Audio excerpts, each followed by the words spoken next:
I was sitting at the kitchen table half asleep, scrolling through emails. When my phone buzzed again, I ignored it at first, thinking it was another spam message, but the buzzing persisted. Frustrated, I reached for the phone. The notification on the screen hit me like a punch to the gut. You would have lost your mind if you saw how they kissed. I froze, my heart hammering in my chest. Who was they? I stared at the screen, trying to process what I had just read. It was from an unknown number, but deep down I knew the message had the kind of sting that comes from knowing too much. It wasn't a random mistake. It was meant for me. Melissa, my wife. Richard, the name I'd heard her mention in passing recently. A coworker, a friend, no, something more. My hands trembled as I read the words again, the meaning sinking in deeper. This was real. Melissa had kissed him. I stood up abruptly, knocking my coffee mug onto the floor. The shattering sound echoed in the silent kitchen, but I barely noticed my head was spinning. Could it really be happening? 7 years of marriage? And in a few seconds everything felt like a lie. I grabbed my jacket and left the house, the cold air hitting me as soon as I stepped outside. My feet carried me down the street aimlessly, as if distance could somehow make the reality of the situation fade away. But it didn't. That message replayed in my mind, like a broken record. I thought of all the times recently when she'd seemed distant, her phone constantly buzzing with new messages, her vague excuses about late meetings or drinks with coworkers. It had been so easy to brush off, to tell myself we were just going through a rough patch. But now I knew I didn't know what to do next. Should I confront her? Should I even go home tonight? The thought of seeing her, of looking her in the eyes after what I'd just read, made my stomach turn. I wanted to yell, to demand answers, but at the same time I felt powerless, like the ground had been ripped out from under me. What hurt most wasn't just the idea of her with someone else. It was the realization that I'd been blind to it. I'd ignored the signs, hoping things would get better, that we could fix whatever had broken between us. But now it was too late. The message wasn't just a revelation. It was a point of no return. I wandered the streets for what felt like hours, trying to clear my head. But the message kept replaying in my mind. You would have lost your mind if you saw how they kissed. It felt like some cruel joke, yet I knew it wasn't, as much as I didn't want to believe it. Deep down, I had known for a while. The late nights, the sudden meetings, the vague explanations, all of it suddenly made sense. I found myself sitting on a bench staring out at the city lights. London was always busy, always alive. But tonight it felt distant, like the city had moved on without me. People passed by, lost in their own lives, unaware of the storm brewing inside me. I thought about calling Melissa, but what would I say? Hey, did you kiss Richard? It sounded absurd. Even in my head, I couldn't confront her over a text message. I needed more than that. I needed to know the truth. I pulled out my phone and scrolled through our recent messages.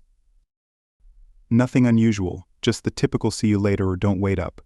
But now those messages felt hollow, like they were hiding something beneath the surface. I opened her contact and hovered over the call button. My thumb trembled, but I couldn't bring myself to press it. I wasn't ready for that conversation. Instead, I called my best friend. He answered after a few rings, his voice cheerful, completely unaware of the chaos I was drowning in. I told him everything about the message, about Melissa, about Richard. There was a long pause on the other end before he finally spoke. Scott, I don't know what to tell you, man. That's rough, but maybe it's not what it looks like. His words were cautious, as if he didn't want to push me over the edge. Maybe I said, though I didn't believe it. The next morning I made the decision. I had to see it for myself. The doubt was eating me alive, and I couldn't keep replaying that message without knowing the truth. I wasn't ready to confront Melissa yet, but I needed to be sure before I threw accusations in her face. So I went to her office. I knew she would be there for most of the day. She had mentioned a meeting, something about wrapping up a project, but I wasn't focused on her work anymore. All I could think about was Richard. I remembered seeing him once at a company event, tall, confident, with an air of charisma that drew people in. I'd noticed how people flocked to him that night, including Melissa. Though at the time I didn't think much of it, now it seems so obvious. I walked into the lobby of her office building, trying to act as normal as possible. My heart was racing, but I forced myself to keep it together. I told the receptionist I was here to drop off some documents for my wife. She barely looked up as she pointed to the elevators. As I stepped inside the elevator, my mind raced with all the possibilities. Maybe I was overreacting. Maybe that message was just some twisted prank. But deep down, I couldn't shake the feeling that something was terribly wrong. The elevator dinged and the doors slid open. I walked down the hall, the sound of my footsteps echoing against the walls. I reached her office, but before I could open the door, I heard voices' laughter. I froze listening. The door wasn't fully closed, so I peeked inside. There she was sitting on the edge of her desk, and across from her was Richard. They were close, too close. I could see his hand resting on her arm, their faces inches apart. Then it happened. He leaned in and their lips met in a soft kiss. My heart sank. I stood frozen at the doorway, unable to process what I was seeing.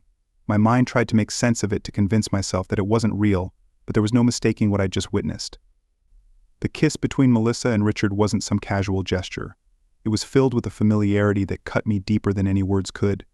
I backed away, my pulse racing, my breath shallow. I had come looking for the truth, and now that I had it, I wished I didn't. I stumbled back toward the elevator, barely able to think straight. Everything felt distant, surreal, like I was moving through a dream. No, a nightmare. As the elevator doors closed in front of me, I felt the weight of the betrayal sink in. It wasn't just the kiss. It was what it represented, all the excuses, the late nights, the detachment. This was why she wasn't just cheating on me. She had checked out of our marriage long before I even realized it, and I had been too blind to see it. I hit the button for the ground floor, my thoughts spiraling out of control. How long had this been going on? Did it matter whether it was weeks, months, or longer? The result was the same. Melissa wasn't mine anymore, and maybe she hadn't been for a long time. When the elevator doors opened, I practically ran out of the building. I couldn't stand to be there any longer. Surrounded by the evidence of her infidelity, I needed space, air, I needed to think. But where could I go? Home didn't feel like home anymore, not with Melissa still there, not with the image of her and Richard still fresh in my mind. I found myself walking aimlessly through the city, blending into the crowd, trying to process what had just happened. My phone buzzed in my pocket, but I ignored it. I didn't want to talk to anyone, not yet. I needed to figure out how I felt, what I was going to do next. Eventually, I stopped at a small park and sat down on a bench, staring blankly ahead. The world around me continued moving, people going about their lives completely unaware of the chaos inside me. I felt empty. Numb part of me wanted to confront Melissa immediately, to demand answers, to yell, to scream. But another part of me wasn't sure if I had the strength. What would it even accomplish? She had made her choice, and that choice wasn't me. As I sat there, I began to wonder, had our entire marriage been a lie? Were there other signs I had missed? I replayed moments in my mind, searching for clues that should have tipped me off. But even as I tried to find reasons, I knew that I couldn't change what had already happened. Then, almost as if my body moved on its own, I reached for my phone. I stared at the screen, hesitating for what felt like an eternity. Should I call her? Should I confront her now? Or was it better to walk away, to leave her and Richard to their secrets? Before I could make a decision, my phone buzzed again. This time I checked it. It was a message from Melissa. "Where are you?" I stared at the screen, my mind racing. She didn't know I'd seen them.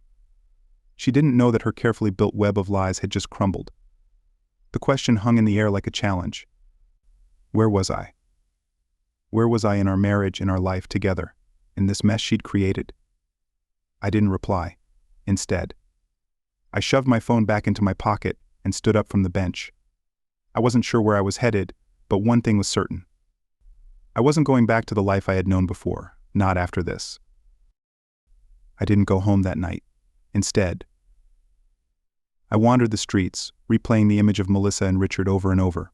In my mind, I couldn't shake it, her hands resting so easily on his shoulders, his fingers brushing her cheek. Everything about it felt wrong, but also like it had been happening for much longer than I wanted to admit. By the time morning came, I had decided what I needed to do. I couldn't just sit in silence, letting this eat me alive. I had to face it, not for answers but for closure. So I went home, bracing myself for the confrontation I had been avoiding for so long. The house felt cold when I stepped inside, the kind of cold that settles in after something is broken and can't be fixed. Melissa was in the living room, her back to me, staring at her phone. She didn't hear me at first. The quiet between us was almost unbearable, but I forced myself to walk further into the room. "Melissa," I said, my voice low but steady. She turned quickly, startled. Her eyes darted to the clock, probably wondering where I had been all night. "We need to talk," I continued, locking eyes with her. She set her phone down slowly, her expression unreadable for a moment. Neither of us spoke. The air between us was thick with everything left unsaid. "Where were you last night?" she asked cautiously, but I could hear the tension in her voice. There was no warmth in the question, just suspicion, like she was trying to calculate how much I knew. "I could ask you the same thing," I replied, my gaze never leaving hers, "but I already know where you were." Her face froze. She knew I had seen her with Richard. Her lips parted as if to say something, but no words came out. The silence was louder than any argument we could have had. "I saw you." I said the words bitter in my mouth. "I saw you with him." Melissa's face went pale, her hands tightening into fists in her lap. I thought she might deny it, come up with some excuse, but she didn't. Instead, she sighed heavily and looked down at the floor. "I didn't want you to find out like this." She finally muttered, her voice soft but defensive. "How exactly did you want me to find out?" I asked, the bitterness rising in my chest. Were you going to wait until I couldn't ignore it anymore? Or were you just hoping I wouldn't ever find out? She didn't answer, but the guilt was written all over her face. That familiar pain surged through me again, but I held it back. Determined to stay composed, I needed to get through this without falling apart. "We both know it's over, Scott," she said after a long pause. "We haven't been us for a long time." I could feel the weight of her words pressing down on me. I wanted to argue, to tell her she was wrong, but deep down I knew she was right. Our marriage had been unraveling for a while. The love we once had turned into something unrecognizable. But knowing that didn't make this any easier, and then something I didn't expect happened. She got up and moved closer to me, standing just inches away. Her eyes softened, and for the first time in a long time, I saw a glimpse of the woman I had fallen in love with years ago. She leaned in slightly, and before I could react, she pressed her lips to mine, soft, tentative, as if testing the waters of a broken connection. But this kiss felt empty, hollow, like it was more out of habit than affection. It wasn't enough to heal what was already shattered. I pulled away, stepping back the weight of our crumbling relationship, settling over me that doesn't fix anything, I said quietly. She nodded, her eyes filling with tears she refused to let fall. After that kiss, I walked out of the house. I couldn't breathe in there anymore. Couldn't stand the suffocating weight of what we'd become. Melissa didn't follow me, didn't try to stop me, and I think that said more than anything she could have said in words. The silence between us had become a wall too high to climb that kiss. It was like a sad punctuation mark on a sentence that should have ended long ago. I needed space to think, to figure out what I was supposed to do next. I found myself heading to the gym. It was the only place where I felt like I could clear my mind, get away from the chaos in my head. My friend had been pushing me to go there more often, saying it would help me focus, find some sense of control right now. That sounded like exactly what I needed. The gym was quiet, the sound of weights clicking in the background, as a few early risers worked through their routines. I went straight to the punching bag, barely noticing the trainer who was working with someone nearby. I just needed to hit something with every swing. I imagined my confusion, my anger, my pain, everything. I didn't know how to process being pounded into that bag. At some point, I must have caught the trainer's attention, because he came over watching me as I pounded the bag with increasing intensity. "You all right?" he finally asked, leaning against the wall with his arms crossed. I didn't answer at first, just kept swinging. He waited, though, not pushing me, but also not leaving. When I finally stopped, out of breath and dripping sweat, I turned to him. "Does it look like I'm all right?" I snapped, my voice harsher than I intended. He shrugged, completely unfazed by my tone. "You look like a guy trying to get rid of something, but punching that bag's not going to fix whatever it is." His words hit harder than any punch I could throw. I leaned against the bag, feeling the weight of everything pressing down on me. "What am I supposed to do?" I muttered, mostly to myself. The trainer watched me for a moment, then nodded toward the bench nearby. "Sit down, catch your breath." I hesitated, but followed his suggestion. He sat across from me, still watching, like he was waiting for me to open up. "Whatever's eating you alive, you gotta face it, man. It's not gonna go away. Just because you beat the hell out of some leather." I ran a hand through my hair, trying to find the right words. "My marriage, it's over. I caught her with someone else, didn't think I'd be that guy, the guy whose wife cheats on him." The words felt bitter coming out, but it was the first time I'd said it out loud. The trainer didn't react, just let me talk. Now I'm stuck here trying to figure out what to do next, and I don't even know if I can fix this, or if I even want to. I stared at the floor, my mind racing in a million different directions.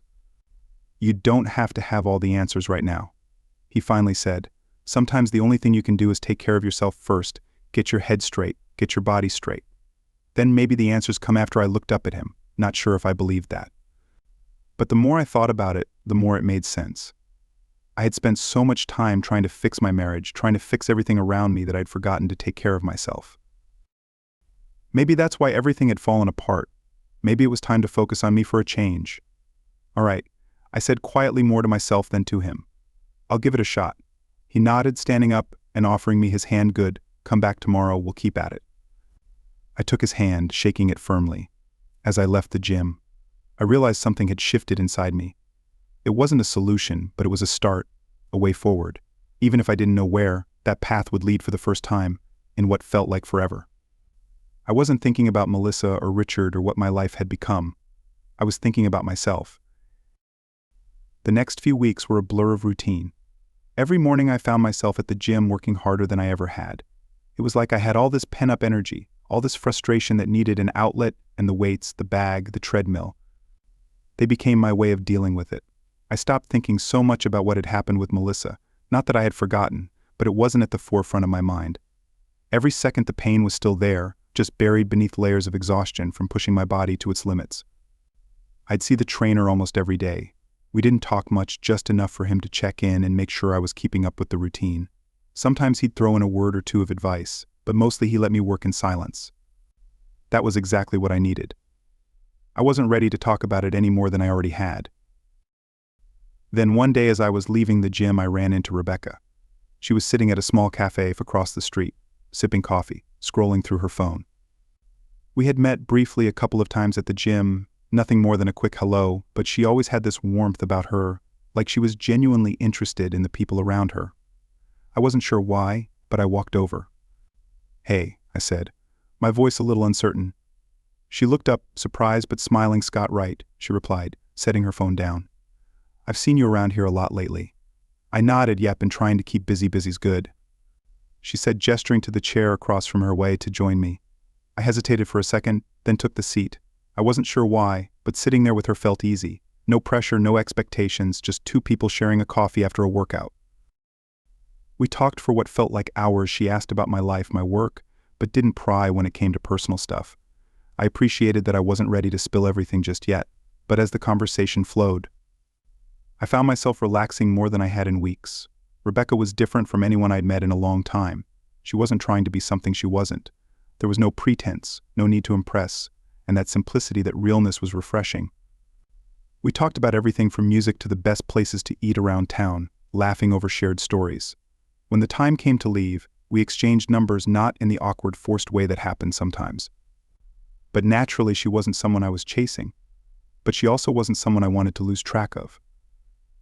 The next day I texted her just something simple about coffee again, and she replied quickly. We met a couple more times that week after the gym, and each time it felt easier. She wasn't Melissa. She wasn't part of my old life. She was something new, and for the first time since everything fell apart. I wasn't thinking about the past when I was with her.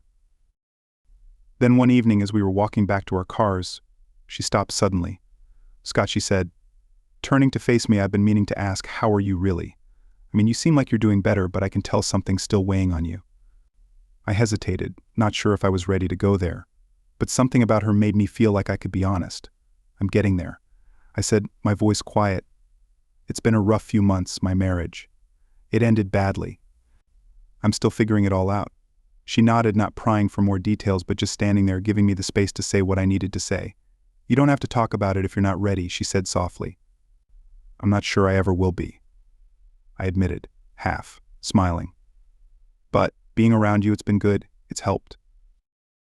Before I could overthink it, I leaned in and kissed her. It wasn't planned, and it wasn't the desperate kind of kiss that comes from trying to fill a void. It was simple, gentle, and for the first time in months I felt like I wasn't carrying the weight of everything that had happened with Melissa. This kiss wasn't a patch on a broken heart. It was something new, something real. Rebecca pulled back slightly, her eyes soft, a small smile on her lips. "I'm glad I could help," she whispered. We stood there for a moment, neither of us moving, both understanding that something had shifted between us. It wasn't the beginning of a new relationship, not yet. But it was a moment of clarity, of moving forward. A moment I didn't know I needed until it happened. The days that followed felt different, lighter. Somehow I wasn't fixed, not by any stretch, but the weight of everything with Melissa had started to lift. My mind wasn't constantly stuck in that loop, replaying the betrayal. The kiss with Richard, the lies. It was like Rebecca had helped me find an escape route, even if just for a while. We met up a few more times, always keeping things simple: coffee, long walks, easy conversations that never felt forced. But something about that ease made me uneasy. Was I really moving on, or was I just pretending? Every time I looked at Rebecca, I wondered if I was being fair to her. She deserved more than someone who was still piecing himself back together. And what if Melissa reached out again? I hadn't heard from her since that last painful conversation. No messages, no explanations, just silence. I couldn't tell if that was a relief or another blow. Then one night, as I was sitting on my couch, the phone rang. I glanced at the screen expecting a message from Rebecca, but it wasn't her, it was Melissa. For a long moment I just stared at the phone, my heart pounding in my chest. Why now? What did she want? My thumb hovered over the decline button, but something stopped me. Maybe I needed to hear what she had to say. Maybe I needed closure, or maybe deep down, I just wasn't ready to let go of the past completely. I answered, my voice barely steady. Hello? There was a long pause on the other end before Melissa finally spoke. Her voice softer than I remembered. Scott, we need to talk. It's important. The silence that followed felt like 1,000 questions hanging in the air, none of which I was ready to answer. But now it seemed I had no choice.